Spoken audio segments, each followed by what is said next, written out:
Terima Ya. kasih Anda masih menyaksikan debat ketiga calon presiden pemilu tahun 2024.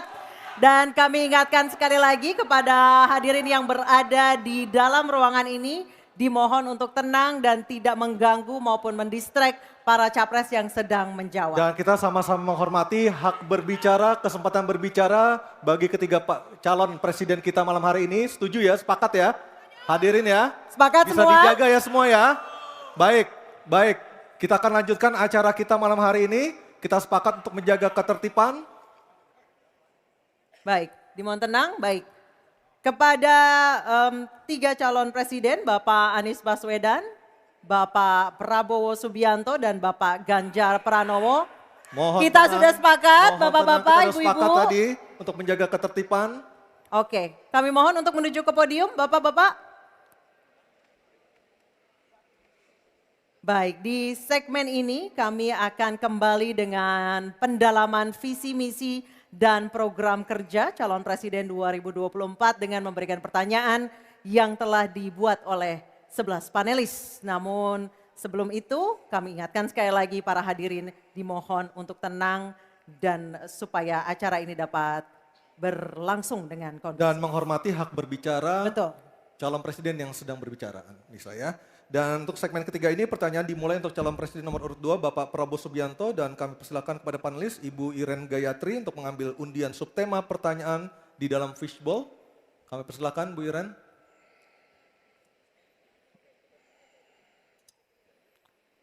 Tersisa 3 subtema lagi untuk segmen ini. Sudah ada keamanan, hubungan internasional dan juga pertahanan. Ya. Diperlihatkan Ibu Iren. Politik luar negeri. Oke, baik. Politik luar negeri. Selanjutnya panelis Bapak Kusnanto Anggoro untuk mengambil undian daftar pertanyaan dari fishbowl dan mohon diperlihatkan huruf yang tertera. Huruf A, B, atau C yang akan dipanggil oleh Pak Kusnanto Anggoro. Silakan Pak Kus. Huruf C, politik luar negeri. Baik, saya Huruf akan C, ambil politik luar negeri. amplopnya. C, politik luar negeri masih tersegel. Silakan Anissa. Baik, ini amplopnya masih tersegel Bapak Ibu. Dan kami ingatkan sekali lagi para calon presiden untuk mendengarkan dengan seksama karena pertanyaan tidak akan kami ulangi. Dan pertanyaan untuk calon presiden nomor urut 2 Bapak Prabowo Subianto. Utang luar negeri adalah instrumen pembayaran yang sah. Namun ada risiko intervensi kedaulatan oleh negara pemberi utang. Pertanyaannya, apa kebijakan paslon untuk menghindari intervensi kedaulatan Indonesia akibat utang yang terus bertambah? Waktu menjawab 2 menit Pak Prabowo, kami persilahkan. Baik, mengenai utang luar negeri, ternyata Indonesia sekarang hutang luar negeri kita sebagai rasio perbandingan terhadap produk domestik bruto kita salah satu terendah di dunia. Jadi masih kita sekitar berada di sekitar 40%, sedangkan banyak negara jauh di atas kita. Kedua, kembali lagi dengan manajemen yang prudent, pengelolaan yang baik, dan dengan strategi ekonomi yang tepat, terutama dengan hilirisasi, di mana kita bisa mendapat keuntungan sebagai bangsa, ini memperkuat posisi tawar kita. Jadi saya kok tidak terlalu khawatir negara lain mau intervensi kita soal hutang. Kita sangat-sangat dihormati, kita tidak pernah default. Saya keliling seluruh dunia, mereka sangat hormat dengan Indonesia, kita tidak pernah gagal hutang. Dan saya sangat optimis, tapi kembali kita harus punya kekuatan pertahanan yang kuat supaya tidak bisa diintervensi, tidak bisa digertak, tidak bisa diintimidasi. Hanya dengan kekuatan kita akan dihormati dan kita akan amankan kekayaan kita, amankan ekonomi kita, amankan pembangunan kita menuju Indonesia makmur, Indonesia kaya. Terima kasih. Masih ada sisa waktu Pak Prabowo? Ya, Mohon tenang. saya tegaskan kembali ya bahwa pelajaran sejarah manusia, yang lemah akan selalu ditindas. Kita lihat saja apa yang terjadi di Gaza. Kita tidak boleh lemah, kita tidak boleh Baik, waktu habis. dilindas oleh Waktu bangsa habis lain. Pak Prabowo, kami persilahkan kepada calon presiden nomor urut 1, Bapak Anies Baswedan untuk menanggapi jawaban dari capres nomor urut 2 dalam waktu. Oke, silakan Anissa. Baik, selanjutnya capres nomor urut 2, jawaban capres nomor urut 2 akan ditanggapi oleh calon presiden nomor urut 3, Bapak Ganjar Pranowo. Kami persilakan Bapak, waktu Anda 1 menit. Kita membaca buku Convention of Economic Hitman dari John Perkin, bahwa hutang-hutang itu memang bisa mematikan. Maka hati-hati kalau mau hutang. Terutama pada infrastruktur yang punya risiko tinggi. Kita mesti hitung betul, kita mesti prudent betul. Karena ini pernah dilakukan dan membuat banyak negara kolaps karena hutang. Namun demikian, kalau mau pakai kekuatan dalam negeri, artinya wajib hukumnya kita mendorong ekonomi tumbuh 7%, kemudian govern berjalan bisa dengan baik, maka ICOR bisa turun 4%, dan kemudian kita mesti betul-betul anti korupsi. Kalau itu tidak dilakukan, maka tidak akan tumbuh ekonomi yang ada di tempat kita. Ease of doing business mesti dilakukan. Hanya saja memang kalau kita bicara pada industri pertahanan kita, mesti kita kuatkan industri dalam negeri. Jadi mohon maaf kaitan dengan hutang, no utang, no usang. Sehingga alutsista kita betul-betul kita lakukan transfer of teknologi dari dalam negeri. Waktunya Baik, habis. waktu sudah habis. Mohon tenang, mohon tenang, mohon tenang. Sekali lagi mohon tenang. Kami persilakan kepada calon presiden nomor urut 1, Bapak Anies Baswedan menanggapi jawaban dari capres nomor urut 2 dalam waktu 1 menit, Pak Anies. Sebaiknya disebutkan berapa persentase yang ideal, Pak, untuk kita di Indonesia. Kalau hanya mengatakan bahwa kita termasuk yang terbaik, berapa angkanya? Menurut hemat kami, kita harus bisa mencapai maksimal angka 30% dari GDP. Sehingga kita aman di situ, di bawah 30%. Dan itu caranya apa? Dengan satu menata hutangnya, yang kedua memperbesar GDP-nya. Yang tidak kalah penting adalah melakukan pengembangan skema-skema yang lebih kreatif dalam mencari hutang luar negeri, termasuk pelibatan swasta. Lalu memastikan bahwa ada perluasan wajib pajak yang harapannya nanti akan memperkuat juga GDP kita. Di samping mengurangi kebocoran pajak. Dan hutang-hutang yang kita gunakan untuk aktivitas produktif. Jangan hutang itu digunakan untuk kegiatan yang non-produktif. Misalnya, hutang dipakai untuk membeli alutsista bekas oleh Kementerian Pertahanan. Itu bukan sesuatu yang tepat. Justru kita harus sebaliknya yang kita kerjakan. Baik, terima kasih. Harap tenang dulu, harap tenang dulu. Kita kembali ke calon presiden nomor urut 2, Bapak Prabowo Subianto, untuk merespon tanggapan dari kedua capres. Waktu Bapak 1 menit, silakan. Saya nggak mengerti. Jangan-jangan guru kita, buku kita sama, Pak Ganjar. Kok saya banyak sependapat. Terus aja. Saya akan bilang AA. Saya bukan orang macam-macam. Tapi Pak Anies, saya kira Pak Anies perlu belajar ekonomi lagi, ya kan?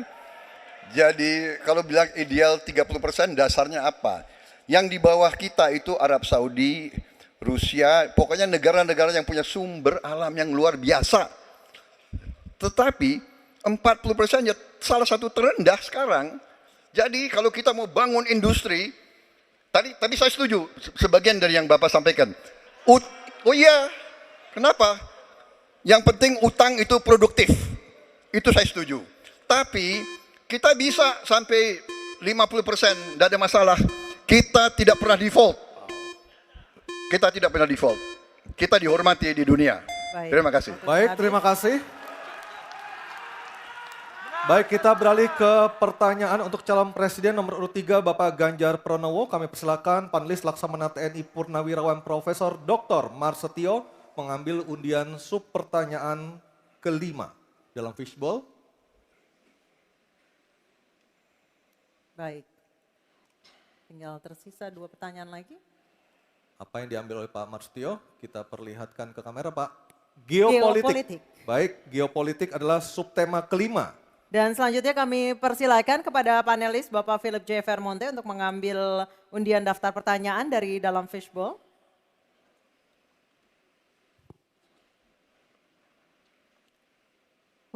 Huruf A. Geopolitik huruf A. Geopolitik Saya huruf A. ambil Baik. amplopnya, masih tersegel, silakan Anissa. Baik, kita akan buka amplop yang tersegel ini. Subtema kelima yang harus dijawab adalah tentang geopolitik. Dan kami ingatkan kembali kepada calon presiden untuk mendengarkan dengan seksama karena pertanyaan tidak akan kami ulang. Dan pertanyaan untuk Bapak Ganjar Pranowo adalah konflik Laut Cina Selatan belum selesai dan Code of Conduct belum disepakati. Bahkan menjadi arena persaingan hegemoni Amerika Serikat dan Tiongkok. Pertanyaannya, apa inisiatif baru yang ditawarkan paslon agar Indonesia berkontribusi dalam mengelola konflik Laut Cina Selatan? Waktu menjawab 2 menit Pak Ganjar, kami persilahkan. Indonesia bukan claimant. Jadi sebenarnya kita punya banyak langkah untuk bisa kita lakukan. Yang pertama adalah kita evaluasi perjalanan selama ini bagaimana di Laut Cina Selatan tidak pernah selesai. Sudah dengan DOC, sudah dengan COC, 20 tahun lebih tidak pernah selesai. Maka usulan kami sangat jelas dan clear. Apa itu? Kesepakatan sementara. Kenapa kesepakatan sementara ini mesti kita dorong dan kita inisiatif agar kita bisa mencegah sesuatu yang tidak kita inginkan. Kita tahu persis, modernisasi peralatan di Tiongkok akan selesai di tahun 2027. Apa artinya? Kalau kita bicara One China Policy, maka seluruh dunia pasti akan mengakui bagaimana peran itu. Yang kedua, ketika kemudian peran itu menjadi kuat, maka bukan tidak mungkin cerita-cerita potensi terjadinya konflik dengan negara lain akan muncul. Mungkin perangnya tidak sampai ke Indonesia, tapi pada sisi lain kita bisa kena dampak. Yang berikutnya, bagaimana patroli bisa kita perkuat juga di wilayah Laut Cina Selatan. Maka kita butuh tanker-tanker terapung yang bisa dipakai untuk tentara-tentara TNI Angkatan Laut kita untuk bisa berpatroli. Sehingga logistiknya menjadi sangat murah. Tidak lagi kembali ke titik awal atau mereka bilang kami hanya pergi. Kalau kembali kami tidak bisa lagi karena logistik kami habis. Maka inilah titik-titik penting yang mesti kita dorong dan kita akan bisa membawa posisi inisiatif ini untuk membuat tadi yang saya sampaikan adalah kesepakatan sementara untuk menghindari potensi-potensi yang lainnya lebih tinggi. Kita akan meredam dengan cara itu. Terima kasih. Baik, terima kasih Pak Ganjar. Selanjutnya kami persilahkan. Mohon tenang. Harap tenang. Mohon tenang Bapak dan Kita Ibu sudah sekalian. sepakat di awal Bapak Ibu. Kami persilakan calon presiden nomor urut 1 Bapak Anies Baswedan untuk menanggapi jawaban dari capres nomor urut 3. Waktu Bapak 1 menit dimulai ketika berbicara. Jawaban Pak Ganjar tidak ada satu kata pun menyebut kata ASEAN. Padahal kata kuncinya di dalam menyelesaikan persoalan ini adalah ASEAN. Dan Indonesia negara terbesar di ASEAN, pendiri ASEAN. Indonesia harus kembali menjadi pemimpin ASEAN yang dominan. Bukan sekedar hadirin dalam summit-summit ASEAN. Kita menjangkau semua dan negara-negara ASEAN yang sekarang ini menjadi pintu masuk bagi kekuatan Tiongkok misalnya di Laut Cina Selatan. Apakah itu Laos, apakah itu Myanmar sekarang, itu akan menjadi bagian dari kesepakatan ASEAN terhadap wilayah Laut Cina Selatan. Bila di ASEAN kita membangun kesepakatan, bagaimana kita menata, bagaimana menghadapi kekuatan luar ASEAN. Karena kekuatan luar ASEAN yang datang di sini, maka kita menghadapinya sebagai satu regional. Bukan sekedar Indonesia berhadapan dengan negara lain, tapi satu region. Dan Indonesia memimpin ASEAN. Itu kata kuncinya menurut saya. Terima kasih. Baik, terima kasih Pak Anies. Mohon tenang Bapak dan Ibu sekalian. Mohon tenang. Kita lanjutkan Pak Prabowo untuk menanggapi jawaban dari capres nomor urut 3. Waktu Bapak 1 menit dimulai dari Bapak berbicara. Jadi keadaan Laut Cina Selatan menggarisbawahi bahwa kita perlu kekuatan pertahanan yang kuat. Kita perlu platform untuk patroli, kita perlu satelit, kita perlu banyak sekali. Dan untuk itu pertahanan harus kita bangun. Dan tadi ya sekali lagi Pak Anies ngomong-ngomong barang bekas karena Pak Anies rupanya tidak mengerti masalah pertahanan. Ya, tidak.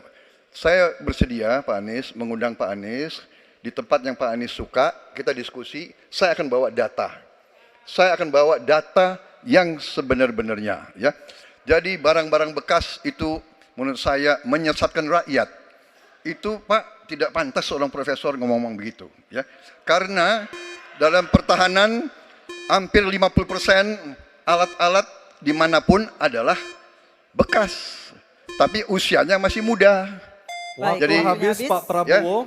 Terima kasih. Baik, selanjutnya kita harap tenang, kita sudah sepakat di awal. Kita kembali ke calon presiden nomor urut 3 Bapak Ganjar Pranowo untuk merespon tanggapan dari kedua capres. Waktu Bapak 1 menit, silakan. Terima kasih Mas Anies, saya tidak memberikan catatan ASEAN. Saya tahu persis pengambilan keputusan di ASEAN itu rumitnya minta ampun. Karena harus dengan konsensus. Maka kenapa banyak persoalan tidak selesai. Disitulah ketika kemudian amanah yang diberikan kepada saya, revitalisasi ASEAN. Agar kemudian pengambilan keputusannya tidak bulat. Sehingga kalau kita berbicara Laut Cina Selatan kemudian menggerakkan ASEAN, oke itu betul. Tapi terbayangkan DOC, COC yang sudah lamanya minta ampun 20 tahun lebih tidak pernah selesai. Maka pengambilan keputusannya, proses pengambilan keputusan di ASEAN itulah yang mesti juga kita review sehingga akan bisa lebih cepat. Yang berikutnya, saya sepakat alutsista angkatan laut yang ada di sekitar sana harus menjadi prioritas. Dan begitu saya jadi presiden, kita tunjukkan kedaulatan kita, gas yang ada di Natuna Utara harus dieksploitasi oleh kita sendiri untuk menunjukkan power kita pada Waktu dunia. sudah habis Pak Ganjar, terima kasih. Oke. Mohon tenang, masih ada satu sub pertanyaan lagi yang harus dijawab oleh ketiganya pada sesi ini, pada segmen ini. Kami beralih ke pertanyaan untuk calon presiden nomor urut 1, Bapak Anies Baswedan, dan kami persilakan kepada Profesor Dr. Widya Setiabudi Sumadinata untuk mengambil undian pertanyaan subtema. Silakan Pak Widya.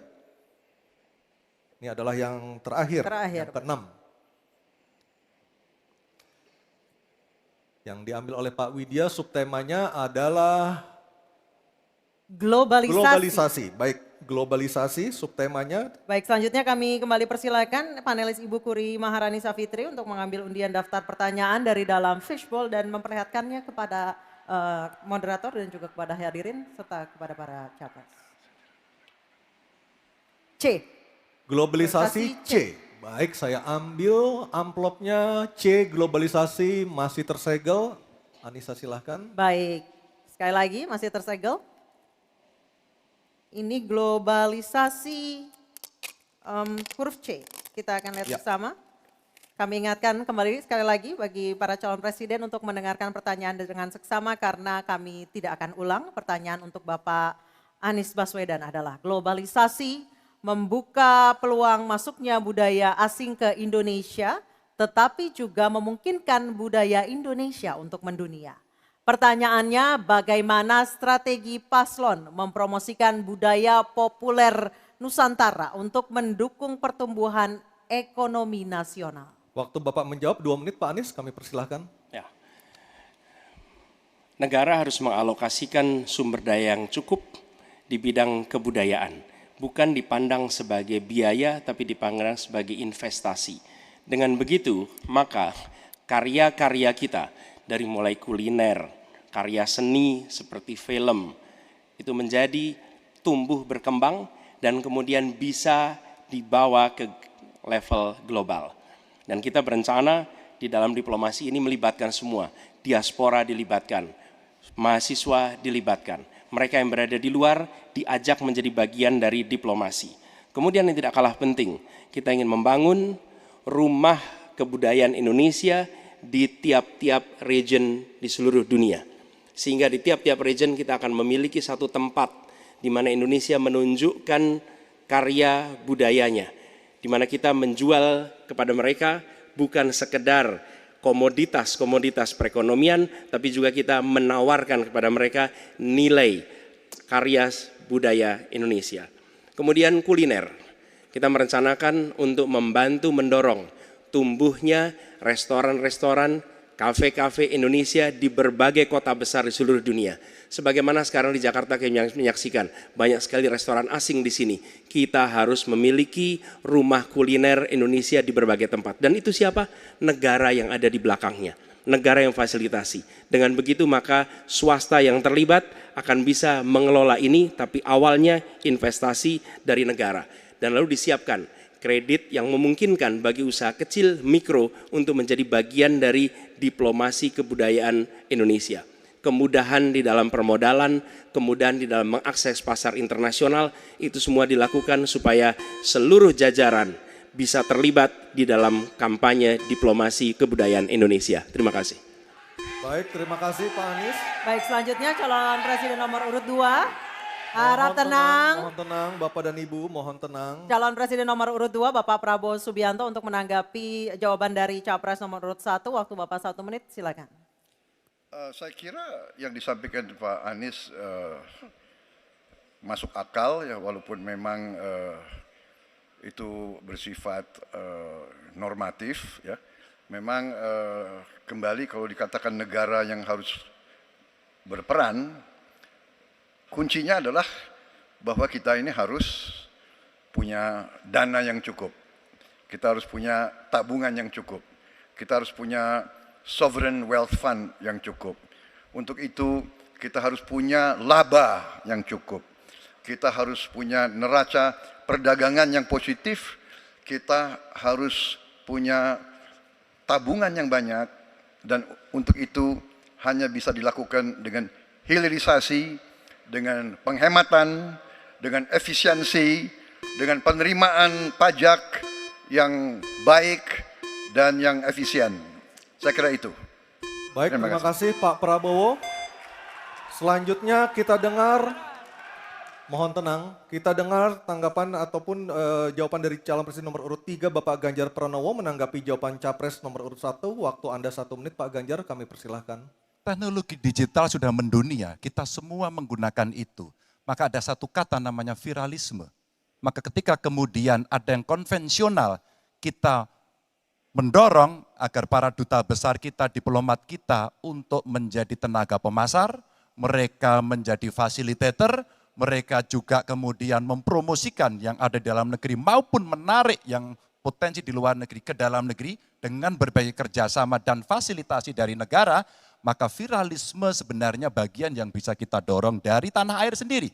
Kalau kita lihat Nicky, Rich Brian, Karina seorang intelektual yang hebat sekali yang menemukan antivirus AstraZeneca. Dia diaspora yang hebat, kita promosikan, kita viralkan. Nicky Rich Brian, Voice of Baceprot yang kemudian mendunia kita fasilitasi, maka dialah yang akan bisa mendapatkan keuntungan dan sekaligus menjadi diplomat Baik. Indonesia. Sudah habis, Pak Ganjar. Oke, harap tenang. Mohon Harap tenang. Harap tenang. Selanjutnya kita kembali ke calon presiden nomor urut 1 Bapak Anies Baswedan untuk merespon tanggapan dari kedua capres. Waktu Bapak 1 menit, silakan.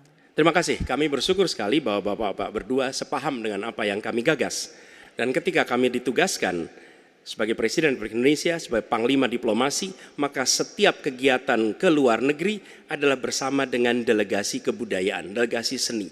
Dan datang ke pusat-pusat kegiatan kebudayaan, kesenian di negara-negara yang dikunjungi. Bukan hanya datang rapat lalu pulang, tapi datang di sana menemui aktivitas-aktivitas kesenian, kebudayaan, sehingga mereka pun menyadari bahwa Indonesia ini negeri yang kaya budayanya.